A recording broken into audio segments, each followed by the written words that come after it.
Hello, my YouTube family. I am Kiran Shukla and back again with another topic of commerce, which is very helpful for commerce students as well as for the students who are interested in bank field. So our topic is BRS. BRS का full form है Bank Reconciliation Statement. Okay, Bank Reconciliation Statement is all about cash book and passbook. Okay, cash book का debit balance plus होता है, plus it means add in our account, और credit balance minus में होता है। Passbook का debit balance minus में होता है और क्रेडिट बैलेंस प्लस में होता है। Right, understood. सो जो अगर मैं साफ और सीधी बात में आप लोगों को समझाऊं तो हम जो कैश बुक और पासबुक हैं दोनों को मैच करते हैं, वही बैंक रिकन्सिलेशन स्टेटमेंट होता है, which is in short BRS। Okay, तो कैश बुक को हम चेंज कर सकते हैं but we can't change passbook, क्योंकि ये बैंक मेंटेन करता है। कौन करता है? बैंक।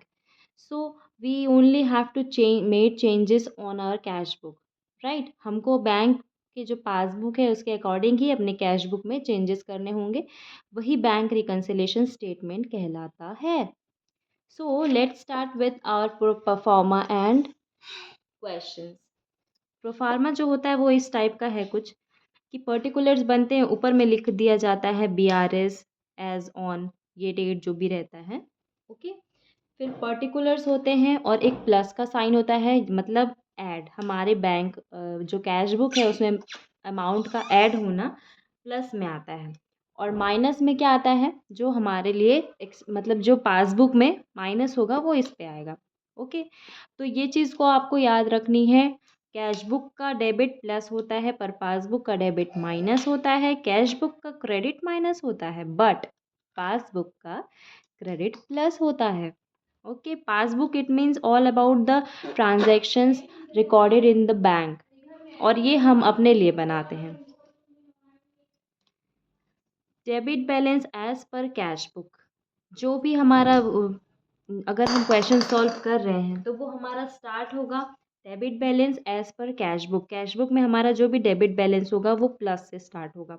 राइट, अगर कोई क्रेडिट बैलेंस है या फिर ओवरड्राफ्ट है तो फिर जो भी क्रेडिट बैलेंस होगा कैश बुक का या फिर ओवरड्राफ्ट होगा वो हमारे माइनस वाले कॉलम में आ जाएगा। नेक्स्ट हम दो इसमें पार्ट्स में डिवाइड कर देंगे, जिसमें ऐड और लेस, ये दोनों चीज़ें रहेंगी। हम ऐड उन सारी चीज़ों को करेंगे, किन सारी चीज़ों को? पासबुक के हिसाब से हम कैश बुक को मैच कर रहे हैं, तो इसलिए हम जो भी पासबुक का है उस हिसाब से अपने ऐड और लेस करेंगे। चेक इशूड, वैसे तो बहुत सारी चीज़ें ऐड और लेस में आती हैं बट आई थिंक कि ये 4 चीज़ें इनफ होंगी आपके एग्ज़ाम पॉइंट ऑफ व्यू से। तो हम ऐड उन सारी चीज़ों को करेंगे, जैसे कि check issued but not presented for payment, हमने चेक इशू कर दिया है बट,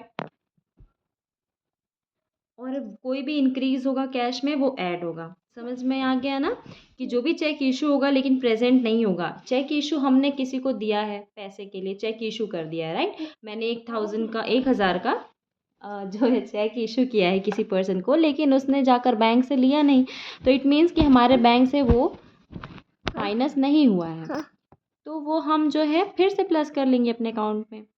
और जो सेकेंड चीज़ें आएंगी वो एनी इंक्रीज इन कैश, अगर कोई भी इंक्रीज हो रहा है कैश में, हमें कोई इंटरेस्ट रिसीव हो रहा है और एनी अनदर थिंग, तो वो हमारा प्लस में आ जाएगा। नेक्स्ट लेस हम उन चीज़ों को करेंगे, check deposited but not collected, cleared और क्रेडिटेड। ये 3 अलग अलग चीज़ें हैं जो यूजुअली क्वेश्चंस में दी होती हैं, ये तीनों का मतलब है माइनस करना है। चेक हमने डिपॉजिट किया है, राइट, मैंने 1,000 का चेक अपने बैंक में जाकर दे दिया कि मेरे अकाउंट में डिपॉजिट कर दो, बट बैंक में वो प्लस नहीं हुआ है मेरे अकाउंट में, तो हम फिर उसे माइनस कर देंगे क्योंकि हमने तो अपने कैश बुक में प्लस कर लिया होगा। So that is why we will less that amount in our cash book. Okay, फिर एनी डिक्रीज इन कैश, कोई भी डिक्रीज होगा कैश में, ये तो बहुत सिंपल हो गया है ना। ये इंक्रीज इन कैश प्लस हो जाएगा, डिक्रीज इन कैश माइनस हो जाएगा। बस एक एक चीज़ें और एक्स्ट्रा में है कि जो भी इशू होगा लेकिन प्रेजेंट नहीं होगा, हमने इशू किया पर उन्होंने निकाला नहीं होगा, तो भी वो प्लस हो जाएगा अगेन। और चेक डिपॉजिट हो गया है बट उन्होंने कलेक्ट नहीं किया बैंक वालों ने, या फिर क्लियर नहीं किया, या फिर जो है क्रेडिट नहीं किया हमारे अकाउंट में, credit it means plus, plus नहीं किया हमारे अकाउंट में, तो फिर वो भी हमारे पास माइनस हो जाएगा। और फिर अगर हमने जो भी पर्टिकुलर स्टार्ट किया है अगर debit balance of cash book से, तो वो credit balance as per passbook में ही एंड होगा, और overdraft as per passbook.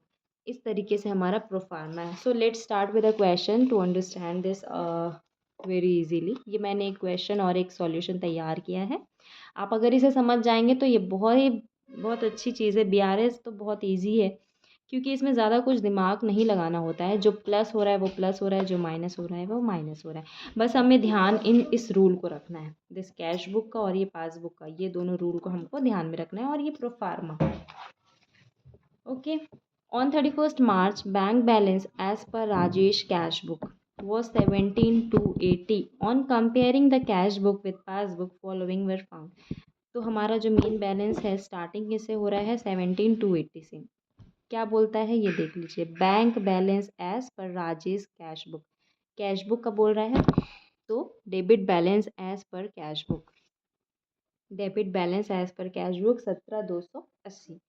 Then check for 8,400 sent for collection have not been cleared. मैंने बताया है अगर क्लियर नहीं हुआ है, क्रेडिट नहीं हुआ है या कलेक्ट नहीं हुआ है तो वो माइनस होगा। तो आप 8,400 यहाँ आग बंद करके माइनस कर दो।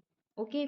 Check issued but not presented for 5,800। Issue किया लेकिन उन्होंने नहीं निकाला। मैंने यहाँ पर रूल में बताया है कि check issued but not presented plus हो जाएगा, आंख बंद करके बिल्कुल यहाँ पर प्लस में 5,600 लिख दो। उसके बाद बोल रहा है there is a debit of 80 in the passbook for bank charges which is not recorded in cash book. अगर पासबुक में 80 का डेबिट है, पासबुक में डेबिट है 80 का, तो कैश बुक का डेबिट क्या होगा, क्या होगा, तो हम भी उसको डेबिट में कर देंगे, हम उसको माइनस कर देंगे। ओके। अगर बोल रहा है there is a debit of 80 in the passbook for bank charges which is not recorded in cash book, तो हम बैंक में अगर डेबिट है इट मीन्स माइनस, तो फिर हम भी उसको माइनस कर देंगे 80 से। Okay. Next one is bank has credited 240 for interest in the passbook but there is also not recorded in cash book. Again same thing, bank ने क्रेडिट किया है 240 इंटरेस्ट के लिए पासबुक में, तो हम उसको 240 आंख बंद करके ऐड में डाल देंगे। Then customer directly deposited 2,000 in the book which are recorded only in passbook. Deposit किया यानी प्लस में आया और उसको बस पासबुक में रिकॉर्ड है, तो उसको हम कैश बुक में रिकॉर्ड कर देंगे। आपको समझ आ रहा होगा, आई होप कि ये अच्छे से समझ में आ रहा होगा, क्योंकि बहुत ही ईजी वे है। इससे ज़्यादा ईजी तरीके से तो फिर बिल्कुल समझा ही नहीं सकते हैं कोई। According to orders, bank has made the following payments: club fees, life insurance premium fees। ये दोनों फीस बैंक ने पे किए, इट मीन्स डिडक्ट किए होंगे, तो हम भी जो है इसे डिडक्ट में डाल देंगे 500 और 2,500। उसके बाद हम इन दोनों को प्लस कर लेंगे, जो जो अमाउंट आएगा यहाँ लिख देंगे, जो हमारा कमी रहेगा, इन दोनों का जो भी डिफरेंस रहेगा वो हम यहाँ लिख कर credit balance as per passbook लिख देंगे। Okay. So I hope you like the video. और ऐसे वीडियोस के लिए, इन्फॉर्मेटिव और नॉलेजफुल वीडियोस के लिए प्लीज़ इस चैनल को लाइक, शेयर एंड सब्सक्राइब ज़रूर करें। Thank you everyone.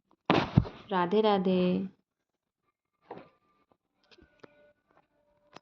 मैं आप लोगों को एक ओवरव्यू दे देती हूँ। If anybody wants to have this screenshot so they can. Okay, thank you.